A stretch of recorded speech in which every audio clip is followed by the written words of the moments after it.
तभी leather face वहां पर अपना चेन सॉ लेकर आ जाता है और वो उनकी गाड़ी पर हमला कर देता है। अब यहाँ एरन की फ्रेंड खुद को बचाने के लिए गाड़ी से निकलकर भागने लगती है, तब लेदर फेस भी उसका पीछा करने लग जाता है। एरन की फ्रेंड अपने आप को बचाने की काफी कोशिश करती है, लेकिन लेदर फेस उसे अपने चेन सॉ से काट डालता है। इसने उसके फ्रेंड कैंपर का चेहरा पहना हुआ है, ये देखकर नीचे बेसमेंट में बंद कर देता है। बेसमेंट बहुत ही बुरी हालत में था, जहां हर जगह इंसान के बॉडी पार्ट्स पड़े थे। और तभी एरन को सामने हुक पर लटका हुआ एंडी मिलता है थी। लेकिन जब वो एंडी को बहुत ज्यादा तकलीफ में देखती है तो वो एक चाकू उठाकर उसके पेट में घोंप देती है और उसे दर्द से हमेशा के लिए आजाद कर देती है। उस बेसमेंट में आगे जाने के बाद उसे एक बाथटब में मॉर्गन नजर आता है, जो बुरी तरह से घायल था। मॉर्गन के पीछे एक होल था, जिसका मतलब था कि उसे भी लटकाया गया था। मॉर्गन बहुत ही तकलीफ में था। एरन जैसे तैसे करके उसे बाथटब से बाहर निकालती है।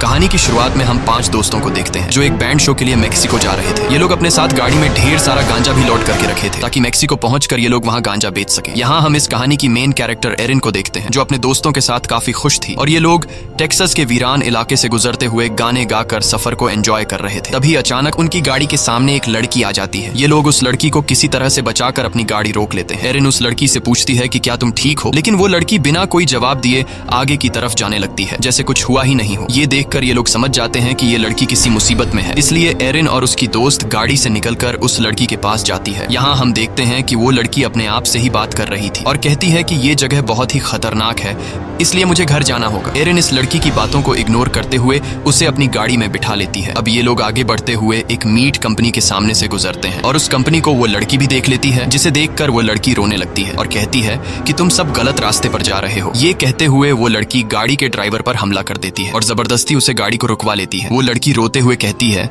कि वो बहुत ही बुरा इंसान है, उसने सभी को मार डाला और वो आदमी तुम्हें भी नहीं छोड़ेगा, तुम सभी के सभी यहाँ पर मरने वाले हो। ये कहते हुए वो अपने मुंह में गन को रखकर खुद को शूट कर लेती है। यह देखकर गाड़ी में मौजूद सभी लोग काफी डर जाते हैं और तुरंत गाड़ी से बाहर निकल आते हैं। अब उन्हें कुछ भी समझ नहीं आ रहा था कि इस डेड बॉडी का क्या किया जाए। ये लोग पुलिस को भी इस डेड बॉडी की इंफॉर्मेशन नहीं दे सकते थे, क्योंकि उनकी गाड़ी में ढेर सारा गांजा रखा गया था और अगर पुलिस को वो गांजा मिल जाता तो पुलिस इन्हें अरेस्ट कर लेती। अब काफी टाइम सोचने के बाद ये लोग फैसला कर लेते हैं कि हम इस डेड बॉडी के बारे में पुलिस को इंफॉर्मेशन देंगे। इसके बाद कैंपर नाम का एक लड़का गाड़ी में रखा गया सारा गांजा एक जगह में छुपा लेता है और ये लोग डेड बॉडी को लेकर पुलिस स्टेशन की तरफ जाने लगते हैं। लेकिन उन्हें क्या पता था कि उस लड़की की डेड बॉडी को पुलिस के पास ले जाने का फैसला इनकी लाइफ की सबसे बड़ी गलती साबित होने वाली थी। कुछ दूर आगे आने के बाद जब उन्हें पुलिस स्टेशन नहीं मिलता, तब ये लोग एक फूड स्टोर के पास अपनी गाड़ी रोकते हैं और अंदर जाकर ये लोग स्टोर की ओनर को सारी बात बता देते हैं। इनकी पूरी बात सुनने के बाद वह लेडी पुलिस स्टेशन को कॉल करती है और एक ऑफिसर से उसकी बात हो जाती है, जिसके बाद वह लेडी कॉल काट कर इन लोगों से कहती है कि तुम्हें डेड बॉडी को लेकर पास की एक फैक्ट्री में जाना होगा, जहां तुम्हें पुलिस ऑफिसर मिल जाएगा। ये सुनकर इन्हें काफी अजीब लगता है कि पुलिस यहाँ खुद क्यों नहीं आ रही, लेकिन अब इनके पास कोई और रास्ता भी तो नहीं था, इसलिए ये लोग गाड़ी स्टार्ट करके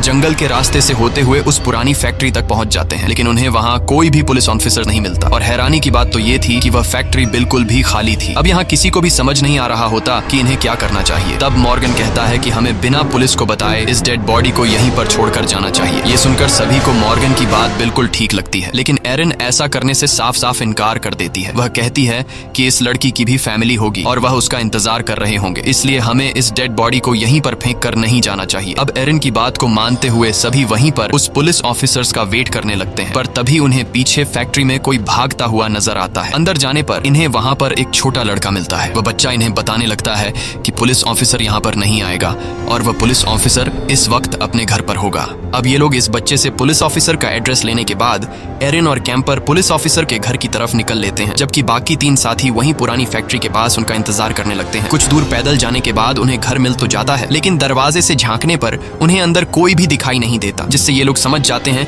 कि यहाँ कोई भी नहीं रहता। अब ये लोग जैसे ही यहाँ से जाने वाले होते हैं, तभी व्हील चेयर पर एक बूढ़ा आदमी बाहर आता है, जिसकी दोनों टांगे कटी हुई थी। वो लंगड़ा आदमी उनसे कहता है कि ये पुलिस ऑफिसर का घर नहीं है, लेकिन मैं तुम्हारी हेल्प करते हुए उस पुलिस ऑफिसर को कॉल कर सकता हूँ, पर तुम दोनों में से एक ही बंदा अंदर आकर पुलिस को कॉल कर सकता है। ये सुनकर उन्हें अजीब तो लगता है, लेकिन फिर ये सोचते हैं कि ये लंगड़ा क्या ही कर लेगा, इसलिए कैंपर खुद बाहर रहकर एरन को घर के अंदर भेज देता है। अंदर आकर एरन फोन पर पुलिस से बात करती है और पुलिस वाले को सब कुछ बता देती है। तब पुलिस ऑफिसर एरन से कहता है कि तुम परेशान मत हो, तुम मेरा इंतजार करो, मैं आधे घंटे में पहुंचने वाला हूँ। ये कहकर पुलिस ऑफिसर कॉल काट देता है। अब एरन जैसे ही घर से बाहर निकलने लगती है, तभी वो लंगड़ा आदमी एरन को अपनी हेल्प के लिए बुलाता है। एरन देखती है कि वो लंगड़ा आदमी वॉशरूम में गिर गया है, इसलिए एरिन उस लंगड़े आदमी की हेल्प करती है। दरअसल वो लंगड़ा आदमी फिजूल में एरिन का टाइम वेस्ट कर रहा था, और जब एरिन उस लंगड़े आदमी की हेल्प कर रही होती है तभी हम देखते हैं कि एरिन के पीछे से एक आदमी गुजरता है। ये देखकर हमें पता चलता है कि इस घर में ये लंगड़ा आदमी अकेला नहीं रहता, बल्कि इसके साथ और कोई भी रहता है। वहीं बाहर कैंपर एरिन का इंतजार कर रहा होता है और एरिन को अंदर गए हुए काफी देर हो चुकी थी। कैंपर परेशान होने लगता है कि कहीं उस लंगड़े आदमी ने एरिन को कुछ कर न दिया हो, इसीलिए वह भी घर के अंदर आ जाता है और एरिन को ढूंढने लगता है। जब वह एक कमरे का दरवाजा खोलकर अंदर देखता है तभी पीछे से एक लंबा चौड़ा आदमी एक हथौड़े से कैंपर के सिर पर जोर से वार करता है, जिससे कैंपर की वहीं पर मौत हो जाती है और वह आदमी कैंपर की बॉडी को घसीटते हुए एक कमरे में लेकर जाता है। वहीं एरिन जब घर से बाहर आती है तो वह देखती है कि कैंपर यहाँ नहीं है। एरिन को लगा कि शायद कैंपर वापस उस पुरानी फैक्ट्री में अपने दोस्तों के पास चला गया है, इसीलिए वह भी फैक्ट्री की तरफ जाने लगती है। लेकिन फैक्ट्री के पास पहुंचकर वह देखती है कि कैंपर जो उसके साथ गया था वह तो यहाँ पर भी नहीं है। अब एरिन को कैंपर की फिक्र होने लगती है। इसके बाद सभी फ्रेंड्स उसे ढूंढने लगते हैं और ये लोग एक ऐसी जगह पर पहुंच जाते हैं जहाँ पर ढेर सारी लावारिस गाड़ियां खड़ी थी, लेकिन इन्हें कैंपर यहाँ भी नहीं मिलता। अब ये लोग समझ जाते हैं कि कैंपर उसी घर के आसपास है, इसीलिए ये सभी फिर से उस घर के पास जाते हैं। एरिन देखती है कि वह बूढ़ा आदमी घर के बाहर ही बैठा हुआ है। अब यहाँ एरिन उस बूढ़े आदमी का बातों में उसका ध्यान भटकाती है और मौका मिलते ही एरिन का दोस्त एंडी घर के अंदर चला जाता है। अंदर आकर वह अपने दोस्त को ढूंढने लगता है, लेकिन अंदर उसे कैंपर कहीं पर भी नहीं मिलता। और जब वह किचन में आता है तो वह देखता है कि यहाँ हर तरफ स्किन के टुकड़े लटके हुए हैं। यह देखकर एंडी बहुत ज्यादा घबरा जाता है। अब यहाँ घर की ओर जांच पड़ताल करते हुए एंडी गलती से एक बॉक्स नीचे गिरा देता है, जिसकी आवाज सुनकर एरिन दौड़ते हुए घर के अंदर आ जाती है और वह लंगड़ा आदमी भी एरिन के पीछे अंदर आ जाता है। वह लंगड़ा आदमी जब एरिन के साथ एंडी को देखता है तो उसे काफी गुस्सा आ जाता है। वह समझ जाता है कि एरिन ने मुझे बातों में उलझाकर अपने दोस्त को चुपके से घर के अंदर भेजा। वह लंगड़ा आदमी अपने डंडे को फ्लोर पर मारते हुए कहता है, come on boy bring it. ये सुनते ही लेदर फेस एक चेनसॉ लेकर वहां पर आ जाता है, जिसे देखकर ये दोनों वहां से भागने लगते हैं। अब यहाँ एरिन तो किसी तरह करके बचकर भागने में कामयाब हो जाती है, लेकिन लेदर फेस एंडी को पकड़ लेता है और वो एंडी का एक पैर काट लेता है। इसके बाद लेदर फेस एंडी को उठाकर नीचे बेसमेंट में ले जाता है, जहां वो उसे एक मीट हुक पर लटका देता है। लटकाने के बाद वो उसके कटे हुए पैर पर नमक डालने लगता है और फिर उसके कटे हुए पैर पर पेपर लपेट देता है ताकि उसे ज्यादा दर्द महसूस हो। यहाँ पर हम देखते हैं कि लेदर फेस कैंपर के चेहरे की खाल उतार देता है और उसका अपने लिए एक फेस मास्क बना लेता है। इसके बाद वो अपना पुराना मास्क उतारता है, तब हम उसके असली चेहरे को देखते हैं जो देखने में काफी ज्यादा डरावना लग रहा था। वहीं दूसरी तरफ एरिन फैक्ट्री पहुंचकर अपनी गाड़ी को स्टार्ट करने की कोशिश करती है, लेकिन गाड़ी स्टार्ट नहीं हो रही थी। तभी वहां पर वो पुलिस ऑफिसर भी आ जाता है जिसे एरिन ने कॉल किया था। पुलिस को देखकर ये सभी काफी खुश हो जाते हैं और सुकून की सांस लेने लगते हैं। ये लोग उस पुलिस ऑफिसर को पूरी बात समझा देते हैं कि यहाँ एक बहुत ही खतरनाक आदमी रहता है जो सभी लोगों को मार रहा है। पुलिस ऑफिसर कहता है कि मैं पिछले कई सालों से यहाँ पर ड्यूटी दे रहा हूँ, लेकिन मुझे तो कोई ऐसा आदमी नहीं दिखाई दिया। अब यहाँ अचानक उस पुलिस ऑफिसर की इनकी गाड़ी में ड्रग्स पर नजर पड़ती है, जिसे देखकर पुलिस ऑफिसर काफी ज्यादा गुस्सा हो जाता है और वो उन तीनों को गाड़ी से बाहर निकालकर जमीन पर लिटा देता है और उनके सिर के पास गोली चलाकर कहता है कि नशे की हालत में तुम लोगों ने ही उस लड़की को मार डाला है। अब ये लोग जब नहीं मानते तब पुलिस ऑफिसर मॉर्गन को अपने साथ गाड़ी के अंदर ले जाता है और उससे कहने लगता है कि जैसे उस लड़की ने खुद को मारा था ठीक उसी तरह तुम करके मुझे दिखाओ। इसके बाद ऑफिसर मॉर्गन को गन देता है और वो उससे गन को अपने मुंह में रखने के लिए फोर्स करने लगता है। अब मॉर्गन जब अपने मुंह के अंदर वेपन रखता है तब वो ऑफिसर मॉर्गन से कहता है कि ट्रिगर प्रेस करो। ये सुनकर मॉर्गन काफी घबरा जाता है और वो गन सीधा उस पुलिस ऑफिसर पर तान देता है। मॉर्गन उस पुलिस ऑफिसर को मारने की कोशिश तो करता है, लेकिन बदकिस्मती से उस गन में बुलेट्स नहीं होती, क्योंकि पुलिस ऑफिसर पहले ही उस वेपन से बुलेट्स निकाल चुका होता है। यहाँ उस पुलिस ऑफिसर को मॉर्गन पर काफी गुस्सा आ जाता है और अब एक पुलिस ऑफिसर पर गोली चलाने के जुर्म में वो मॉर्गन को पकड़कर अपने साथ गाड़ी में पुलिस स्टेशन की तरफ ले जाने लगता है। काफी दूर आ जाने के बाद हम देखते हैं कि वो पुलिस ऑफिसर मॉर्गन को पुलिस स्टेशन ले जाने के बजाय लेदर फेस के घर पर ले आता है, जिससे हमें पता चलता है कि ये पुलिस ऑफिसर भी लेदर फेस से मिला हुआ है। यहाँ पर एरिन अपनी गाड़ी को स्टार्ट कर लेती है, लेकिन जब वो उसे ड्राइव करने लगती है तो उस गाड़ी के टायर्स निकल जाते हैं, यानी कि इन्हें फंसाने के लिए किसी ने उनकी गाड़ी के नट बोल्ट्स पहले से ही निकाल दिए थे। अब इससे पहले कि ये दोनों लड़कियां कुछ समझ पाती तभी लेदर फेस वहां पर अपना चेनसॉ लेकर आ जाता है और वो उनकी गाड़ी पर हमला कर देता है। अब यहाँ एरिन की फ्रेंड खुद को बचाने के लिए गाड़ी से निकलकर भागने लगती है, तब लेदर फेस भी उसका पीछा करने लग जाता है। एरिन की फ्रेंड अपने आप को बचाने की काफी कोशिश करती है, लेकिन लेदर फेस उसे अपने चेनसॉ से काट डालता है। एरिन गाड़ी में बैठी हुई अपनी आंखों के सामने ये सब कुछ देख रही होती है। तभी एरिन देखती है कि लेदर फेस ने उसके फ्रेंड कैंपर का चेहरा पहना हुआ है। ये देखकर एरिन काफी ज्यादा घबरा जाती है और एरिन अब जंगल की तरफ भागने लगती है। तब लेदर फेस भी उसका पीछा करने लग जाता है। एरिन भागते भागते एक कैंप वैन के अंदर पहुंच जाती है। इस वैन के अंदर दो औरतें थीं। एरिन उन दोनों को लेदर फेस के बारे में बताती है और कहती है कि वो आदमी बहुत ही खतरनाक है, वो हम सभी को मार देगा। लेकिन यहाँ हम देखते हैं कि वो दो औरतें डरने के बजाय हंसने लगती हैं और वो यंग लेडी कहती है कि लेदरफेस एक अच्छा इंसान है, वो किसी को भी नुकसान नहीं पहुंचा था। साथ ही यहाँ हम देखते हैं कि इन दो औरतों का बिहेवियर काफी अजीब सा है, जैसे इन्हें कुछ भी पता नहीं हो कि लोगों से किस तरह बात की जाती है। अब यहाँ वो यंग लेडी एरन को चाय पिलाती है और एरन बिना कुछ सोचे समझे चाय पी लेती है। एरन इन दो औरतों से कॉल करने के लिए फोन मांगती है, लेकिन वो यंग लेडी कहती है कि हमारे पास कोई भी फोन नहीं है। इसके बाद वो यंग लेडी अपने बच्चे को चुप कराने के लिए जाती है और तभी एरन की नजर एक फैमिली फोटो पर पड़ती है, जिसमें वही लड़की अपने बच्चे को लेकर खड़ी थी जो उन्हें रोड के बीच में मिली थी। लेकिन परेशान करने वाली बात यह थी कि फोटो में उस लड़की के पास जो बच्चा था वो अब उस यंग लेडी के पास था। ये सब देखकर एरन समझ जाती है कि वो भी अब यहाँ फंस चुकी है। तभी यहाँ इन लोगों का फोन बजने लगता है। एरन जब उस रूम में जाती है तो वो देखती है कि वो यंग लेडी फोन पर किसी से बात कर रही है और कुछ देर पहले जब एरन ने उस यंग लेडी से फोन मांगा था तब उस यंग लेडी ने कहा था कि हमारे पास फोन नहीं है। इस तरह से उनका एक और झूठ भी पकड़ा जाता है। एरन उस यंग लेडी पर चिल्लाती है कि यह बच्चा तुम्हारा नहीं है बल्कि तुमने इसे चुराया है। अब इससे पहले कि एरन कुछ कर पाती तभी वो नीचे गिरकर बेहोश हो जाती है। दरअसल कुछ देर पहले एरन ने जो चाय पी थी उस चाय में इन लोगों ने कुछ मिलाया हुआ था। यहाँ पर हमें पता चलता है कि वो दोनों औरतें लेदरफेस के साथ मिली हुई हैं। कुछ देर बाद जब एरन को होश आता है तो वो अपने आप को रस्सियों से बंधी हुई पाती है और इस फैमिली ने उसे चारों तरफ से घेरा हुआ था। यहाँ हम इस पूरी फैमिली को एक साथ देख पाते हैं। लेदरफेस की मदर,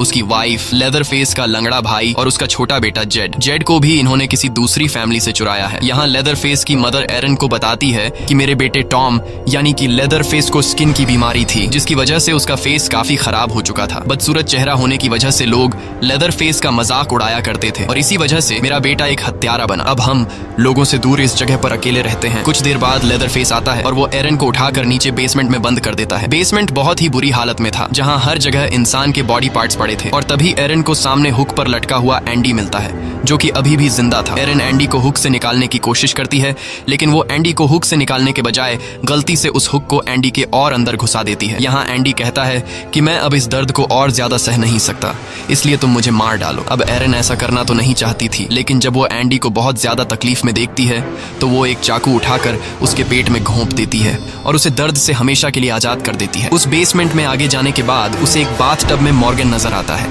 जो बुरी तरह से घायल था। मॉर्गन के पीछे एक होल था जिसका मतलब था कि उसे भी लटकाया गया था। मॉर्गन बहुत ही तकलीफ में था। एरन जैसे तैसे करके उसे बाथटब से बाहर निकालती है और तभी वो बच्चा वहां पर आ जाता है जो बच्चा इन्हें फैक्ट्री में मिला था। वो बच्चा इनके लिए खतरा नहीं था बल्कि वो इनकी हेल्प करना चाहता था। वो बच्चा इन दोनों को अपने पीछे लेकर जाता है। बच्चे की मदद से दोनों एक सीक्रेट रास्ते से वहां से बाहर निकलने लगते हैं लेकिन तभी लेदरफेस उन्हें देख लेता है और वो अपना चेन सॉ लेकर तेजी से उनके पीछे दौड़ने लगता है। अब यहाँ वो बच्चा इन दोनों को एक सीक्रेट रास्ते से बाहर निकालने लगता है। मॉर्गन तो जैसे तैसे करके बेसमेंट से बाहर आ जाता है लेकिन जैसे ही एरन बाहर निकलने वाली होती है तभी लेदरफेस उसका पैर पकड़ लेता है और वो एरन को नीचे की तरफ खींचने लगता है। लेकिन यहाँ वो बच्चा लेदरफेस के हाथ पर काट लेता है जिस वजह से लेदरफेस के हाथ से एरन छूट जाती है और एरन भी जल्दी से बेसमेंट से बाहर निकल आती है। अब यहाँ एरन एंडी को अपने साथ लेकर सामने के एक पुराने घर में छिप जाते हैं लेकिन लेदरफेस उनका पीछा छोड़ने का नाम ही नहीं ले रहा था और वो भी उनके पीछे इस पुराने घर में आ जाता है। एरन जल्दी से मॉर्गन को अलमारी में छिपा देती है और खुद भी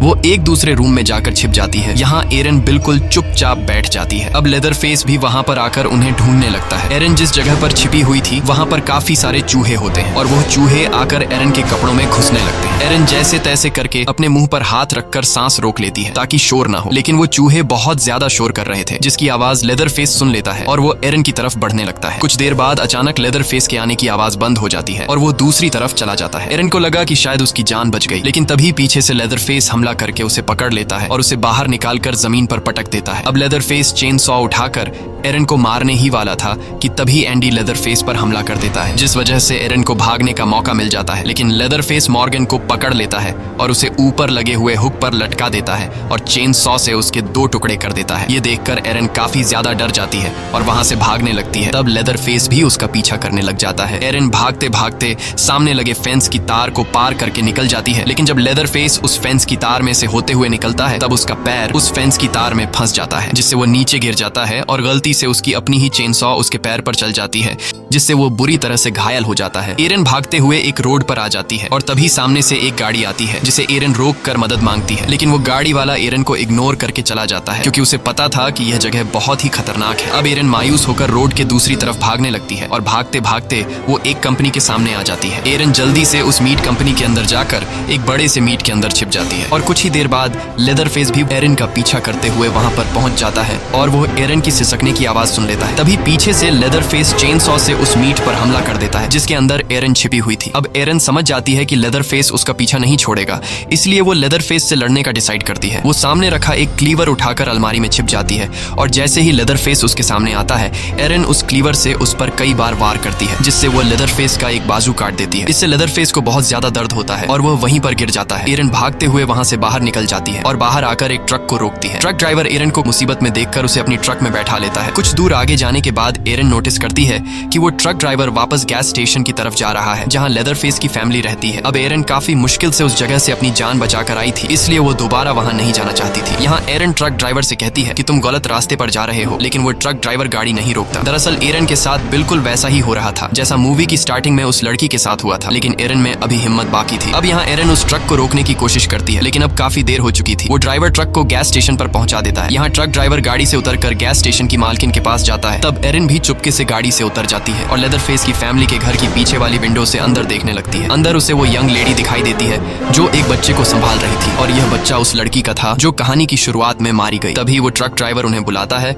और उसकी बात सुनने के लिए वो सभी ट्रक ड्राइवर के पास चले जाते हैं। अब मौका देखते ही एरन जल्दी से अंदर जाकर उस बच्चे को उठा लेती है। यहाँ हमें पता चलता है कि वो ट्रक ड्राइवर भी उसी फैमिली के साथ मिला हुआ था, इसीलिए वो एरन के लिए गाड़ी नहीं रोक रहा था। वो ट्रक ड्राइवर उन लोगों को बता देता है कि मैं उस लड़की यानी कि एरन को वापस लेकर आया हूँ। अब वो यंग लेडी जब वापस रूम में आती है तो वो देखती है कि वहाँ बच्चा नहीं है, क्योंकि एरन उसे वहाँ से लेकर भाग चुकी थी। अब उस ट्रक ड्राइवर के बताने पर वो पुलिस ऑफिसर जो इसी फैमिली का मेंबर था, वो ट्रक को चेक करने लगता है, लेकिन अंदर उसे ट्रक में एरन दिखाई नहीं देती। दरअसल एरन उसी पुलिस ऑफिसर की गाड़ी में बैठी होती है। अब इससे पहले कि वो पुलिस ऑफिसर कुछ समझ पाता, तभी एरन गाड़ी स्टार्ट करके जोर से उस पुलिस ऑफिसर को टक्कर मारकर नीचे गिरा देती है। अब यहाँ एरन भागने के बजाय गाड़ी को रिवर्स करती है और उस पुलिस ऑफिसर को फिर से कुचलती है और फिर आखिरी बार उस पुलिस ऑफिसर पर गाड़ी चढ़ाकर उसे कुचल कर मार डालती है। अब एरन अपनी जान बचाकर निकलने लगती है, लेकिन तभी बीच रास्ते में लेदरफेस चेन सॉ से उस पर हमला कर देता है, पर लेदरफेस एक हाथ से एरन का कुछ भी नहीं बिगाड़ पाता और फाइनली एरन अपनी जान बचाकर यहाँ से निकल जाती है। एरन यहाँ से अकेली नहीं जाती, बल्कि उस बच्चे की जान भी बचा लेती है। एरन को जाते हुए पीछे से लेदरफेस काफी गुस्से से देख रहा होता है। इसी के साथ यह कहानी खत्म हो जाती है। अगर आपको ये वीडियो अच्छी लगी हो तो हमारे चैनल को सब्सक्राइब और वीडियो को लाइक जरूर कीजिए, और अगर आपको इस मूवी का सेकंड पार्ट देखना है तो कमेंट में पार्ट 2 लिखिए।